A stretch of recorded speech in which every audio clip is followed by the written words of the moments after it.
why don't you kick it off with some introductions here? Okay, great. Hi, everyone. Thanks for joining us for another episode of Coffee with Carl. Today, Carl will be talking with Candice Say of Goldman Sachs and her partner Maria Gonzalez.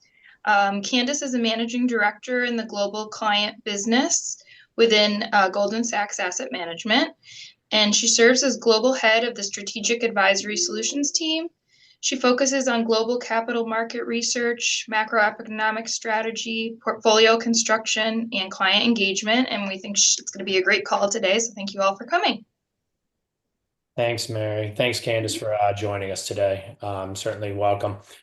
Everyone today, I want to just get a highlight of what's going on with the market. Goldman being an industry leader, we certainly rely heavily on their market research. So I want to take the opportunity today to, dig in and learn a little bit about what you guys are seeing. With that, Candice, consumer sentiment came out today. Looks like a little bit of pullback there. Interesting. If we look back 2-3 weeks ago, we had animal spirits and the market was projected to go through the roof.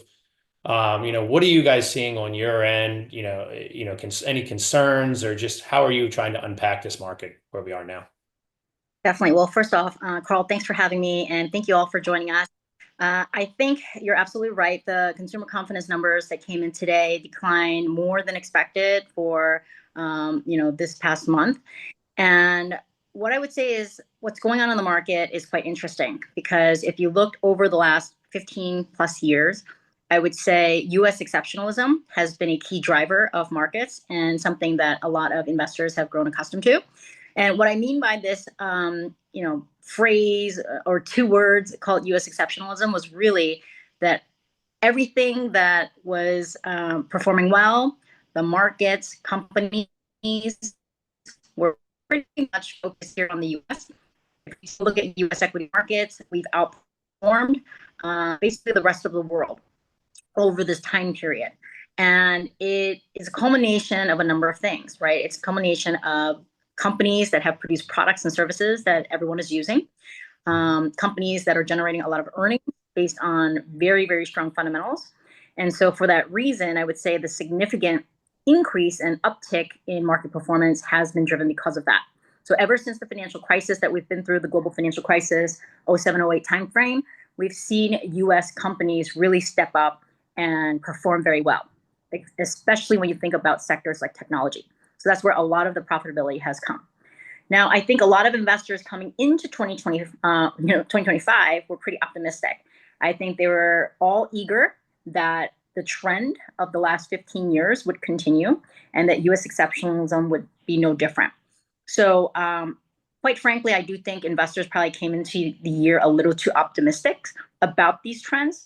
I think what we've seen is, the flip side of what performance can look like, right? I think, they were very reliant on US performance. We've seen 7 companies that have led the way, and they've been very much tech related, AI related. And on the flip side, a lot of clients were hesitant to invest in anything else but US equities, and sometimes hesitant to move outside these 7 companies. So I think the opportunity set of investing outside of US equities has been something that people have not been considering because other asset classes have greatly underperformed US equities.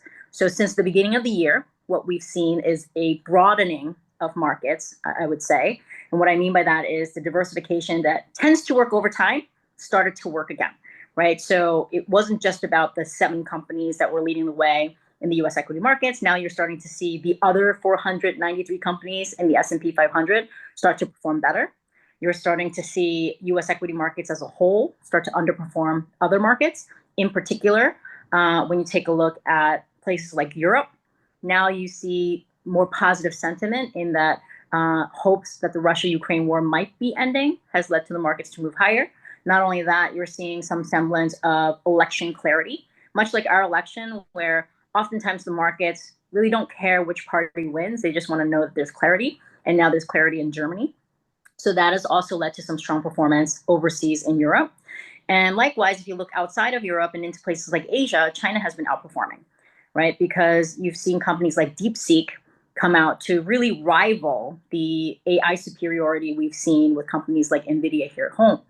So it brings out lots of questions of what does that look like moving forward for US tech companies, US AI versus Chinese AI, and companies that potentially could continue to perform elsewhere outside the US. So now you've seen markets outside the US start to perform better. And I think, just looking at numbers year to date, you've seen US equity markets still up, but the EFA market, inclusive of Europe, is up about 8+%. China's up, double digits. Emerging markets are up more than developed markets. So again, what we're seeing here is US exceptionalism really dictate a lot of the performance that we have all been very, very fortunate to benefit from.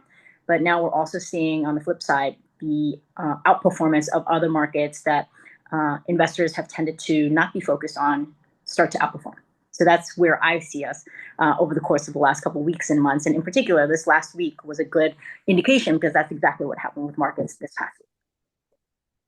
Yeah, you went through a couple of different things there. I think why don't we start on the US side? When we're thinking about US markets, right, you have such an overconcentration, and that continues to come forward just because of the index investing. How do we really account for that into the future? I mean, if more and more money continues going to index funds, more and more money goes into Nvidia, Tesla, and you have that overconcentration risk, how do you guys kind of plan for downside, when taking a kind of investment approach? Right. I think that's a great question because we're not necessarily telling investors to pull their money out of these big seven companies, right? The Magnificent Seven, the Nvidias of the world, the Teslas of the world, the Apples of the world. They're still going to be producing products that we're all going to use. I'm sitting here with my two phones here on the Zoom with you. So I don't think they're going anywhere. I still think they're going to be prominent players. In fact, we still think they're going to outperform by the end of the year, but the level of outperformance of these seven companies will be much less, right? So last year, you probably saw outperformance of, 30+% versus the other average 493 companies. This year, Mag 7 can outperform, but by 7 percentage points. So going from mid 30s down to 7%, there is a decline in outperformance, but nonetheless, we still think they can perform. Now, for your next incremental dollar, would we say pile into these seven names? We'd probably be a little more cautious and say, why don't you take your next incremental dollar and think about the other 493 companies, right? Moving down in cap, whether it's mid cap or small cap. In a world where there's lots of questions about tariffs and policy, here you have a government that is very focused on domestic consumption, domestic manufacturing. So in our eyes, smaller cap companies, mid cap companies may outperform large cap companies because of this, right? I do think there are a number of tailwinds moving down in cap. So that's one thing I would consider in terms of, trying to alleviate for the high concentration within the markets. Looking outside the US, I know, we've been talking about it for a little bit, and clients have been hesitant to look at places like Europe. But when you think about the benefits of investing in Europe, not just on an index level, we do think there's opportunity, right? If you're looking for more cyclical exposure, we do think you get more of that in Europe. If you're looking for higher dividend or income, we know that there's higher income to be had in Europe, right? I think if you're looking for more value, right? I just think that part of the market is more value oriented than growth, right? There's less tech names over there.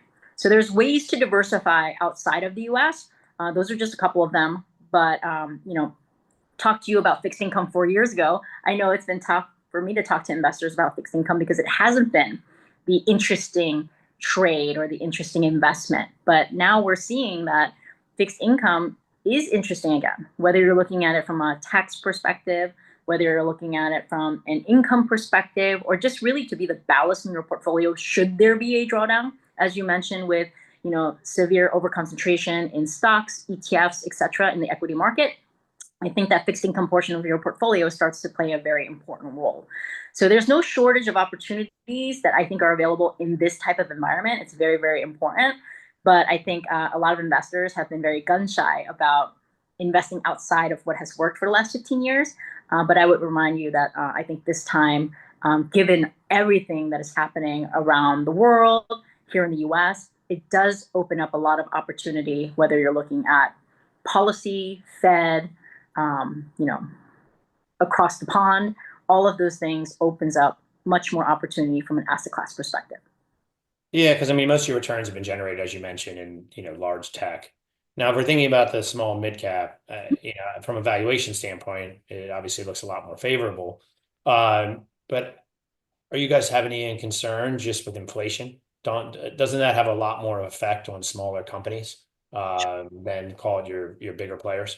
Right. So I think when you think about, just rates in general, when rates are, variable and they're moving higher, it's harder for small cap companies to be able to adapt.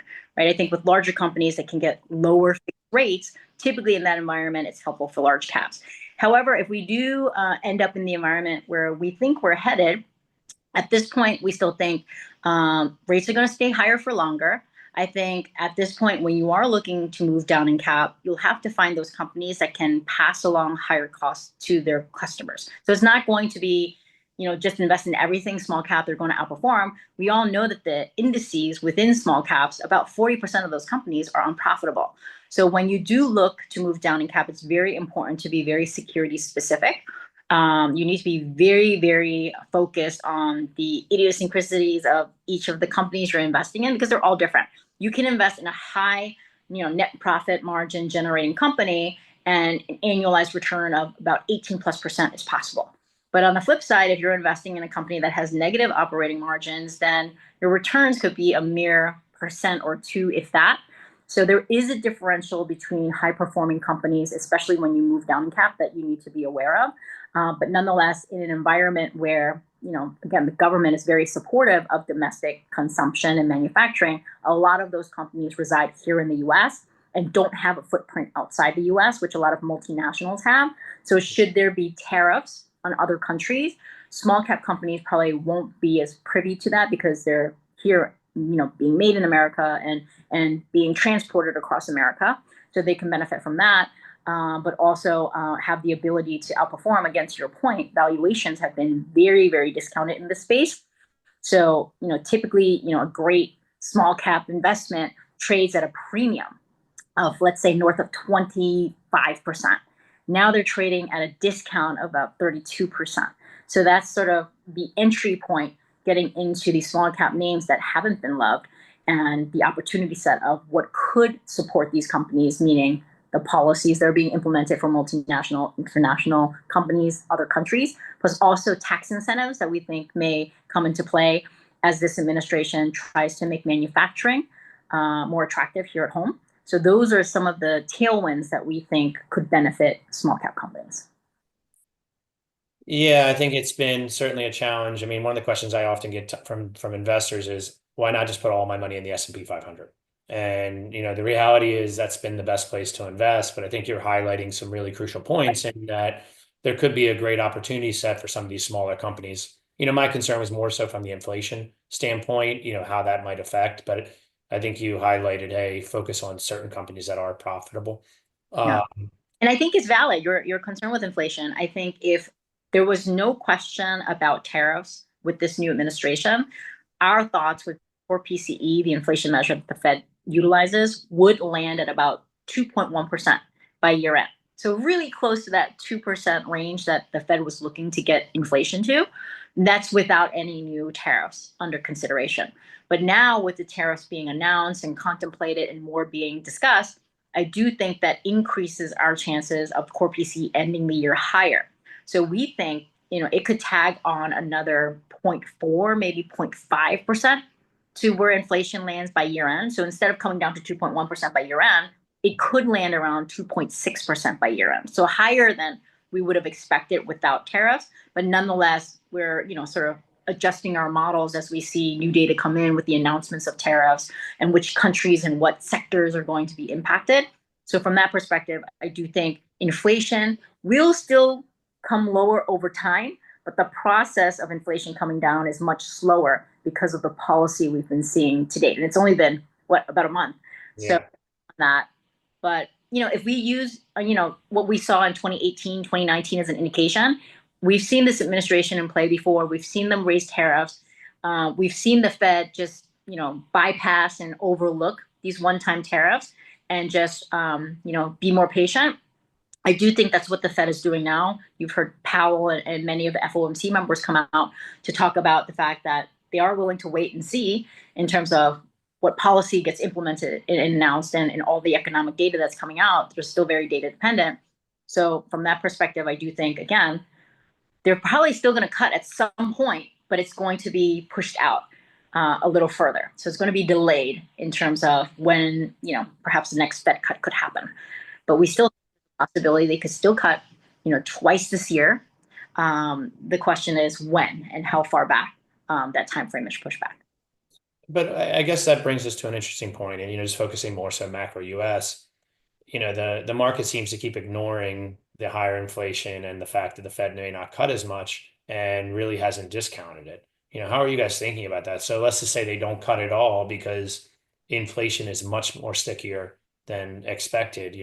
Should the market be trading at 6,000? Because I have a lot of clients that are, concerned that, hey, these tariffs could cause a big issue. The other question I have, and I think would be helpful to address, is just I've had some folks say, well, I think the market could crash 30%.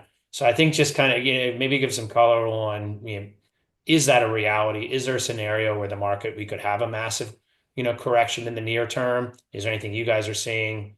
Maybe unpack that a bit. Sure. So our expectation, meaning our baseline view for this year, is that the S&P 500, meaning U.S. equity markets, could still end the year up higher. And we're looking at anywhere mid-single digits, right? So anywhere from, depending on where the market is, I haven't checked since I've come into the room. But if we take a look from yesterday, it could still be anywhere 7-8% increase from where we are today to end the year higher at 6,500.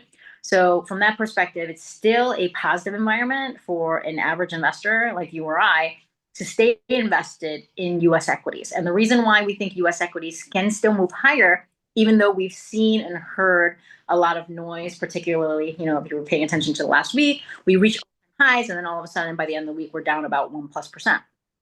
So what will drive equity markets higher? It's going to be earnings, right? We still think that U.S. companies still have the wherewithal to generate positive earnings this year. We think earnings probably will end the year up 11% higher.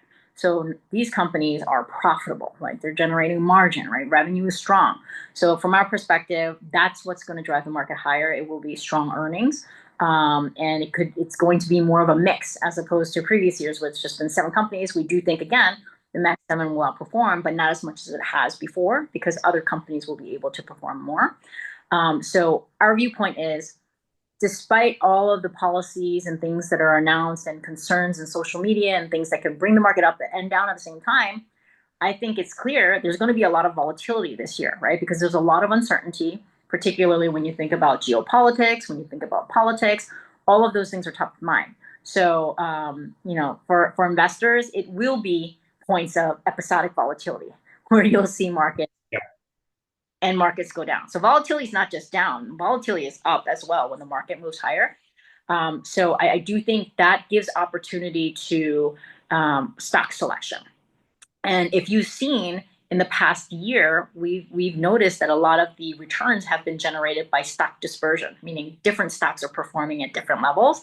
And that dispersion allows you as an investor to benefit. If one company is outperforming and one company is underperforming, if you've invested in the company that is generating better returns because they're more profitable, because they're generating margins, you're going to be able to outperform. So we do think stock selection is very important. This is an alpha focused type of market, meaning it's not beta. It's not just buy the index and you'll be fine. It's more so picking the stocks of what you're buying. But overall, as we take a look at the U.S. equity market, we still think it has the ability to move higher. Now, that's our baseline scenario. I think worst case scenario is if we fall into recession. And I'm not saying we're falling into recession because our recession probability is still at 15%, which is still pretty low considering, the great growth that we've had, right? We still think that here in the U.S., strong growth of 2.5% for the largest economy in the world is still what we're predicting and forecasting for the end of the year.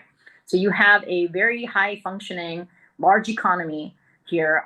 We think growth is resilient. We don't see any major financial imbalances at this point.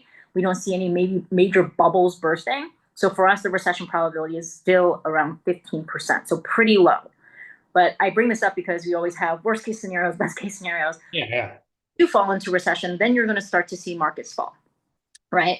And what could drive recession? Like, lots of things, right? You have so many different geopolitical tensions around the world. Should any of those get escalated by any chance, which hopefully they don't, hopefully we're at a stage where maybe, maybe it's not today, but maybe in the future, maybe things get a little de-escalated from where they may be at this point.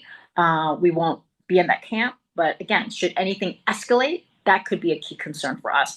But recession is not in our base case right now. But I do want to showcase that it is something that we think about, and it could happen should different triggers happen, meaning, geopolitical escalation, um, you know, debt issues that could surface. Like right now, I know debt sustainability is a long-term consideration that we're still focused on, but should any of those things, the debt profile, public debt profile becomes so large in such a short period of time, like those things could drive negative sentiment and could move markets lower. But again, our base case is we still think companies are profitable. We still think that the economy is strong. We don't think we're going into recession. And for that reason, we do think earnings can drive the markets higher than where we are today to end the year at about 6,500. Yeah, I think one of the challenges is most of my clients are local to the DC metro area. So Yes. for them, they're seeing all of the job loss and all of the news cycle a lot more maybe than somebody who's not local. So, one of the things that we see is, you're talking about cutting like 10% of the workforce or a couple 100,000 federal employees.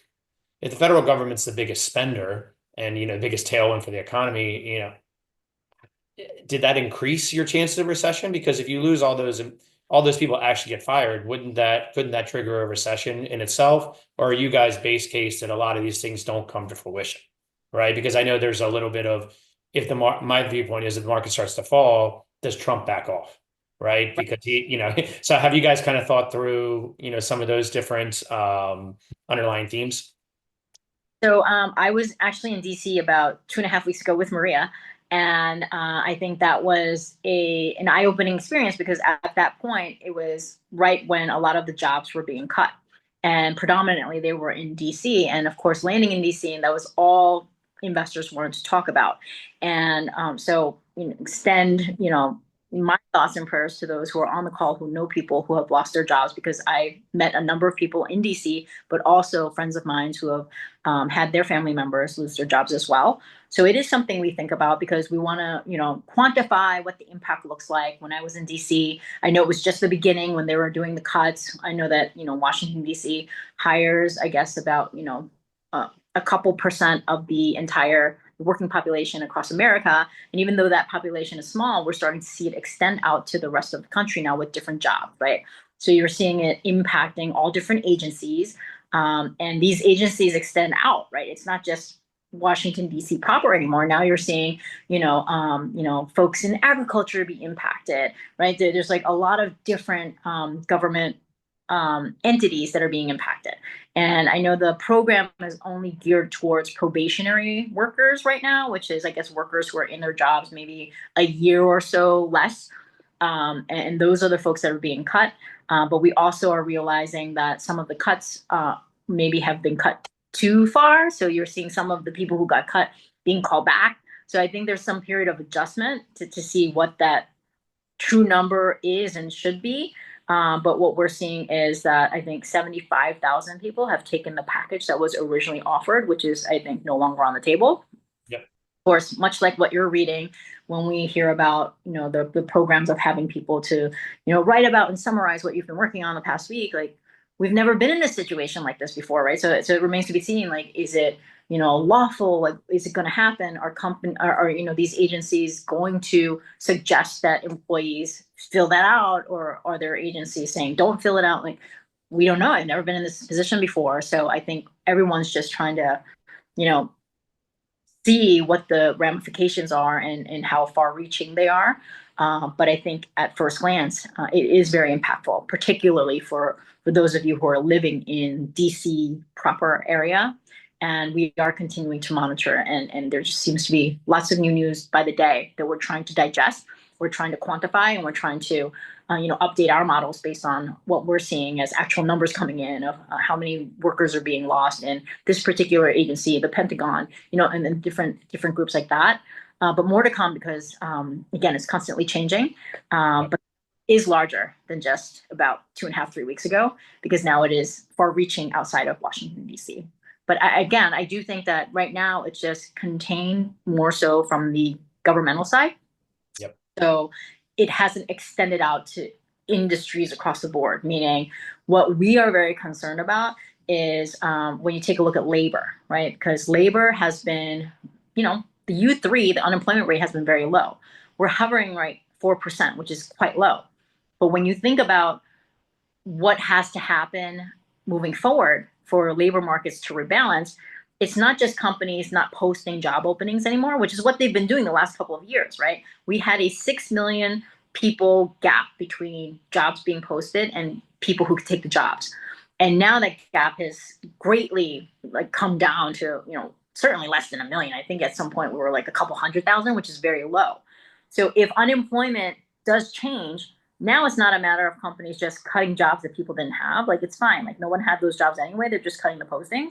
But the flip side is layoffs, right? What happens with massive layoffs is people lose their jobs. They start spending less. They stop buying from companies. So companies start producing less. Then they end up laying more people because they're not selling as much. And then those people make less money. They're going to buy less. That's the self-fulfilling process, the cyclical issue that we're worried about. If that happens, then that's highly problematic. But right now we haven't seen massive layoffs across industry as yet. I hope we don't get there. But that would be problematic for us in our eyes. What could create a recession is you have massive layoffs across many different companies, not just the government, and across industries, and people are just cutting workers left and right. That could be a just a circular motion that becomes bigger in and of itself. It's just self-feeding, right? That's what we would worry most about in the labor market, is extensive layoffs. So right now, even though layoffs, the number's large, especially those that are deeply impacted, and we see it and we know it, and we all know people who are affected. But as of right now, it's still pretty contained to the governmental agencies. What I would look out for next is keeping monitor on all of the other industries and companies that are massively laying off people, which we haven't seen yet, and we'll not know what. Hope that's not the case. So what would be a good indice, if I'm at home and I'm just, outside checking the S&P 500, is there anything that, I should look at? Hey, unemployment's at this rate, or labor participation, anything in general you think would be helpful for them? Oh, every month, every week there's data coming out, right? This week today you have consumer confidence, you have core PCE, every first week of the month on Fridays. So literally next week we're into the new month.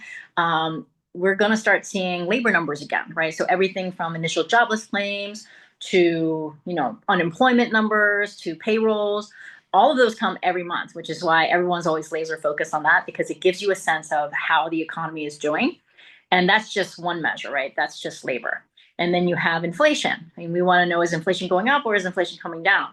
And then we want to know, well, how confident are people? Which is why the consumer confidence numbers coming in, where they are declining more than expected is problematic, because now you have, American households who are feeling less confident than before, right? And it could be a lot of the confusion with the tariffs and layoffs and things like that. So those are a lot of economic indicators that we look at. Every month there's a whole set of data that we look for every week in each month. And I would say, that's why the first Fridays of each month is typically labor data. And then sprinkled in there, as you'll see shortly, is all the inflation data that comes out. Everyone's just trying to get an indication real time of how the economy is doing. And that's why we're so laser focused on it, because every time we get that macro data, it's sort of data that is real. And now we're process it and put it into how we're forecasting, putting it into our models, because things are changing. If we just keep the same data we had at the beginning of the year or last year, it's dated already. So much has changed. So we're constantly trying to update as the data comes out. And our numbers will change because of it. And I think that's a good thing. People are like, well, your inflation number was 2.1%, now it's 2.6. I'm like, we're happy about that, because we're adjusting for what's happening. If we were just sitting and saying 1%, and then by year end, everything happens with a lot of these policies, then I think that would be worse. So we try to adjust real time as the data gets reported, and we take that in as factual, right? That's the data that the government's putting out. We're taking it in and putting it in our systems to reflect it. So those are a lot of the data points that we look at from a macro side. So aside from just looking at the markets day to day, we look at macroeconomic indicators like labor, inflation, confidence, manufacturing, all of those things. Yeah, I mean, so from your guys' perspective, if I were to summarize it, you guys are, seeing a positive year in the, call it around the 6,500 level, absent of any big drop in unemployment and labor. Would that be a good summary point? And then that could be concerning towards recession. Reflect, recession if that happens. Again, it's not our base case, but we work at this firm.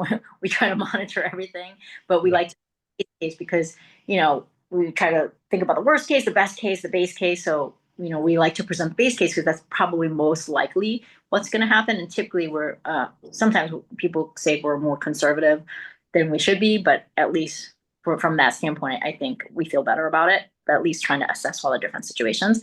I would say for investors, a lot of clients want to know how they should time the market, what they're doing. And I think my response is pretty much the same since the beginning of the year. It's really, most of us are long-term investors, right? So regardless of where you land with who you voted for, it doesn't matter, right? Because I think most of our portfolios will last longer than 4 years.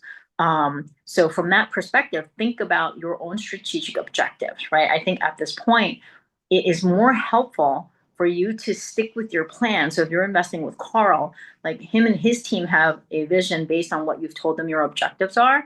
And especially right now, it's very important because if your goal is to generate long-term investment objectives for your portfolio and you're reacting to every social media post that is meant to grab your attention with these crazy headlines, and something happens, it could be, I don't know, Russia or China, and then you call Carl and say, liquidate my portfolio, there's a headline on China on social media, and then it really doesn't even impact your portfolio, right? So for us, there's lots of people who want to time the market. If you want to time the market, there was a great window, I would say July 16th, and I think it lasted for maybe 2 weeks, August 5th. That was a great time for you to enter the market. The market was down 8.5%, and that was the most we've seen the market down in a very, very long time. But if you're like me and you're a bad market timer, you just simply didn't get into the market in this last 2-week period to enjoy that discount, I think it's tough to time the market because people pull out of the market thinking, oh, the market's tanking. And then guess what? In the next 10 days, the market recovered. So if you were out of the market at that point, you wouldn't have recovered when the markets bounce right back, right? Because volatility tends to cluster. When the market goes down, it tends to recover shortly thereafter. But if you're trying to time the market at exactly the wrong time, and I hear this all the time, I'm just going to invest in the best times of the market. And people will say that's November through April. And if you would have invested $10,000 for the last couple of decades, you would have probably increased your investment to a million, 1.6 million. So you did pretty well. But if you were a bad market timer and you all of a sudden got into the market in the times when people don't want, which they say is May through October, right? Your $10,000 would have only grown to 11,000. But if you would have just stayed invested, your portfolio would have grown so much to the tune of millions of dollars. And Carl, if you want, I can send you the chart. It's just showcasing to investors, sometimes it's better to stick with your investment plan rather than trying to time the market at exactly the wrong time, because it's really tough. So we think at the end of the day, staying invested is important, but being invested and allowing yourself to diversify is helpful. I know it hasn't worked in the last 15 years because US equities have worked so well, but we think it's helpful to think about other parts of your portfolio that can help sort of balance out all the noise that is happening around the world. Yeah, and I wanted to key in on that. We talked mainly about the U.S., and I want to talk a little bit about you highlighted Europe and and China. Maybe with Europe first. If we do get a resolution in Russia, Ukraine, have you guys had any base cases on what that might do for markets? And then, Germany obviously had their struggle of instability most recently, and that's come out on the other side. Do you guys have any base case on how you guys are projecting kind of returns in Europe if we're talking about 6,500 on the S&P. So any clarity you can provide there would be helpful. Yeah. So our expectation is that markets will move higher across the board in Europe and in Asia. And that's actually without a resolution in terms of the Russia-Ukraine war, because it's been a very near-term occurrence, right? That, I think we would probably not have been under the assumption that maybe this was coming to an end rather quickly. But in the last couple of weeks, it seems like it could be possible. So for us, on top of our base case, which was also very positive returns, right? We do think that if there is a resolution that happens, it should actually be more positive for Europe. And the reason why is because I think European markets have been down, have underperformed the US. I think a resolution should provide better sentiment across the board. And I think if any indication has been shown the last, week, the last couple of weeks since the beginning of the year, you've started to see a lot of the sentiment for Europe turn around, which is why the markets have performed so well. So again, our base case, even before any of the potential resolution came about, was positive performance in Europe and also in Asia. But with the resolution, I think it probably should increase that percentage from single digits to possibly even higher than that. So we were already starting at a positive level. I do think that it should make it more possible to be even better. Yeah, I mean, with China, right? I noticed their big run up more recently seems to be driven like with Alibaba and AI and just some movements there. Do you guys have any concerns that the government will kind of come in and clip the wings there again, like they've done in the past? And I know the big push last year was, kind of some quantitative easing within China, and it doesn't seem like that's come to as much fruition. So, I mean, how are you guys writing those Chinese markets in general? So, Chinese markets, again, like if you look at the MSCI China, it's up in the mid-teens, right? I think it was like 16%. If we take a look at the possibility of what could happen, there are risks in China, right? There's still issues, right? There's de-risking issues, there's a demographic issue, there's issues with real estate, and those are just three of the major ones. Yeah.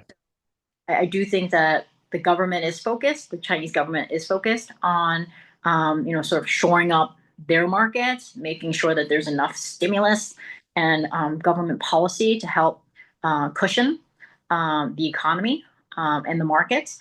So I think there's been a tailwind there. But again, I do caution investors. There is the ability for Chinese markets to move higher because of a number of things. But at the same time, if the tariffs are coming through and they are higher than they have been, it could impact Chinese companies' performance because of that. And we know that that is something that the Trump administration has already announced, and there's more tariffs that are under consideration.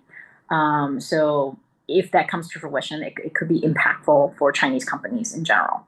But then also to realize that, of course, there are risks, right? And as I mentioned, the three risks that we're looking at is the demographic risk, which is a large and long-term issue. They've had a single child policy for many, many, many years, and they're trying to overturn that, but it's very hard because you have a billion people who have been trained not to have more than one kid, and now the same people are saying, "Oh no, you should have 2, 3, 4." It's going to be hard to change the mindset, and then the real estate market has had a very tough time. So I do think that's still an issue that investors need to be wary about, and then of course the potential de-risking, right? So again, there's opportunity, but keep in mind the risk are higher tariffs on Chinese companies and the factors that I mentioned that have been hovering over China for the last number of years. You added one point there. We didn't touch on it before in the US. I mean, any concerns on just the real estate market in the US? Because if inflation stays higher, Yeah. you could have a pretty big disaster in the office space and some of the commercial side. So, the strong economy that we talked about for the US at about 2.5%, largest economy in the world, that's actually very supportive of real estate, I would say.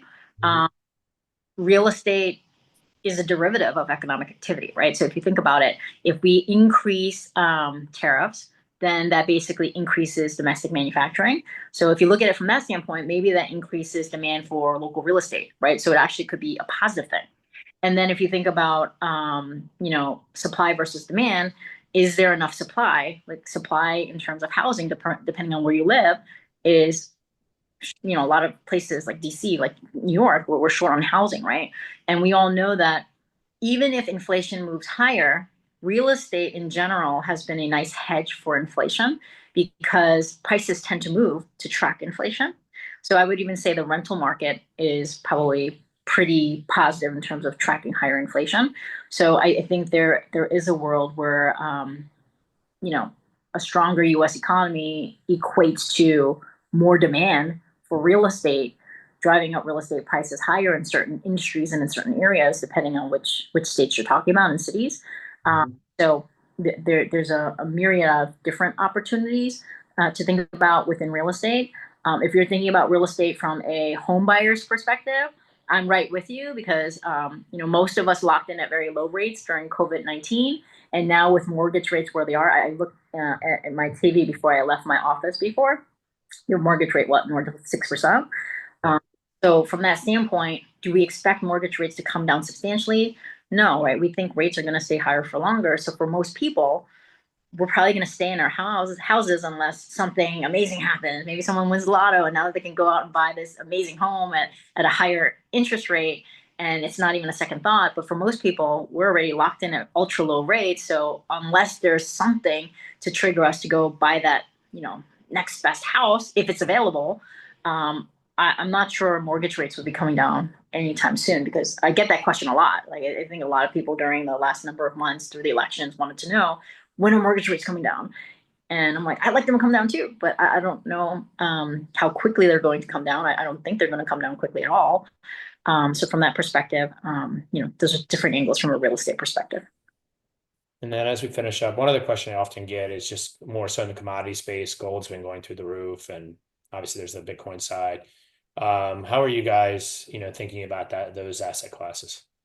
So typically, gold is not part of our strategic long-term asset allocation, and for good reason, because typically when you take a look at volatility of gold, it is equivalent to the volatility of the equity market, but the return profile has not been the same. So while there are reasons to invest in gold, and gold has been performing well, and we think it'll continue to move higher, by the way. So we do think gold prices will move higher because of demand, and demand will continue to increase because you have different emerging market players who are buying more gold. You have, countries that are sanctioned buying more gold, right? There are, people who look to gold as a safe haven, right? We just passed Chinese New Year, right? We buy a lot of gold, right?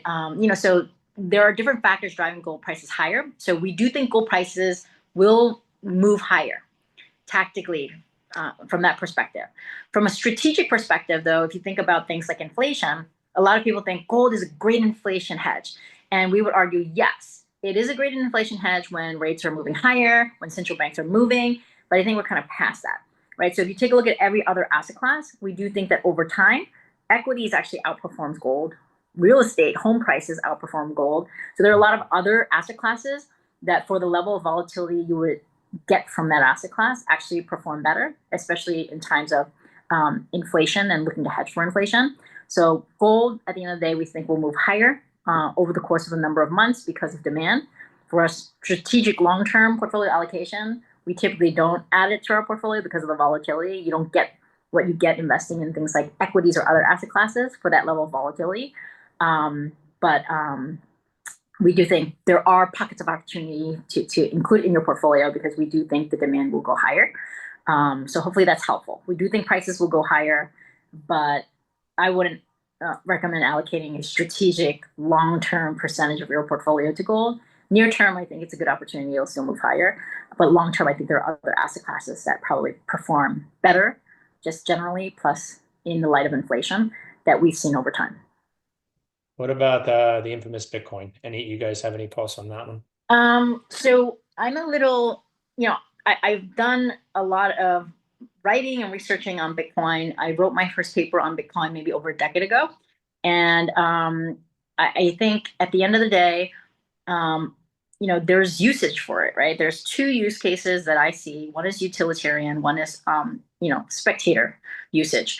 And the utilitarian case is, I always remember, is during the global financial crisis. You probably all remember reading the paper, seeing the lines of people across Europe lining up in front of their ATMs trying to pull money out, and the government has effectively shut them down. Cyprus is one example.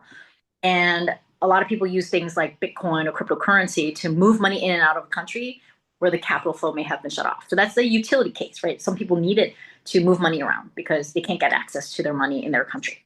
The other case is speculation. So you have a lot of people just investing in it, hoping that it moves higher. So from our perspective, the level of volatility in Bitcoin had reached as high as 100%. So at some points, the level of volatility with Bitcoin was as high as, the civil war happening in Sudan. And we have clients saying, I can't stomach the volatility in the equity markets, which is mid-teens, right? So you're looking at 15, 18% volatility in US equity markets. And clients are telling us, I can't stomach the volatility on that. Meanwhile, Bitcoin has been up to 100%. It's dropped back down a little bit. But for my, conversations with regular investors, like if you can't stomach the S&P 500 movement and that volatility is 15 to 18%, Bitcoin has been up to 100%. So a lot of clients say, well, should I invest 1% of my money, 2% of my money? There are clients that come to us as a firm, Goldman Sachs, not me specifically, who want that level of volatility. You have hedge funds, you have, clients with a lot of money who want to be invested, and that's fine. And they'll ask for, people to help them get access, and that's fine. That's what they want. But not all investors have the wherewithal to stomach that level of volatility. So I would be very cautious as, normal investors, including myself, that if you want to invest in Bitcoin, you need to be able to stomach that level of volatility because there will be a lot of volatility.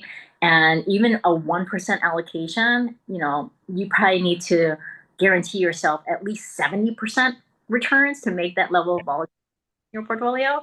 So I think it's interesting to read about, to write about, but for the average investor, it's probably not suitable for their portfolio. But for others, again, depending on your situation, you could be a trader, you could be a hedge fund person with lots of, liquid assets and want that volatility. It's for different people. But for the average investor, it's just very volatile. Yeah, and that's the irony. I mean, as it's gone up, you get more and more people asking about it, and more and more people wanting to add in after it's been up 60% as opposed to when it was down. Yeah. Well, Candice, I know we're coming up on the hour here, so I wanted to take the opportunity to thank you. This was really helpful. For those on the call, Goldman's an excellent partner of mine. They have an amazing slate of funds. I know for many of you guys have already incorporated them into your portfolio. They also have a cover call strategy that I was going to highlight, but I know we're going to finish up now. So please, if anyone has any questions for myself or for Candice, please do not hesitate to do so. With that, I look forward to the next presentation we'll have middle of March. So as we finish up here, Candice, thanks again. Maria, thanks for the opportunity. I know I mentioned this chart, this great chart that we have, but I want to give you the exact numbers. When I said investors should stay patient, stick with your plan, the reason why is, again, if you're investing $10,000 and that's since 1945, I just wanted to give you the numbers, right? If you invested in the worst months, it would have been $11,000. If you invested in the best months, you would have increased your investments from $10,000 to $681,000. If you would have stayed invested the entire time since 1945, you would have had over $6.5 million in your portfolio. So again, those are the types of analytics that our team tries to put together just to showcase, like, sometimes it's just really tough to time the market. Hopefully that's helpful, but I did want to give you the exact numbers. So I didn't leave you with hypotheticals. No, we appreciate that. And yeah, I think that really hits home for most folks to realize, during these times of volatility, the last thing you want to do is try to make quick changes to your portfolio. So yeah, again, thanks guys. I appreciate it and look forward to everyone on the next installment of Coffee with Carl. Hope everyone has a wonderful day. Take care.